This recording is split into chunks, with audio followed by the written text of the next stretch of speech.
غریب ما رو کرده فام خودش، ما رو داده بدنام خودش. مگه واسه تو کردم جنایت؟ کم مگه من کردم قتل و غارت؟ کم مگه من کردم کشتار؟ کم جوونه بیگناه من فرستادم بالای دار. هر کجا هر کوب و برزن روبه های دار برپا. تنها باشه خاطر تو اعدام کردیم هر کجا.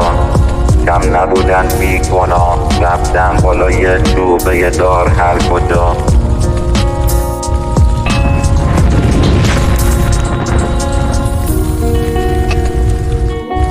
اینه نتیجه این همه خدمت، این همه ظلم و جنایت، این همه کشت و کشتار، چوبه های دار برپا. هزار حتی 10,000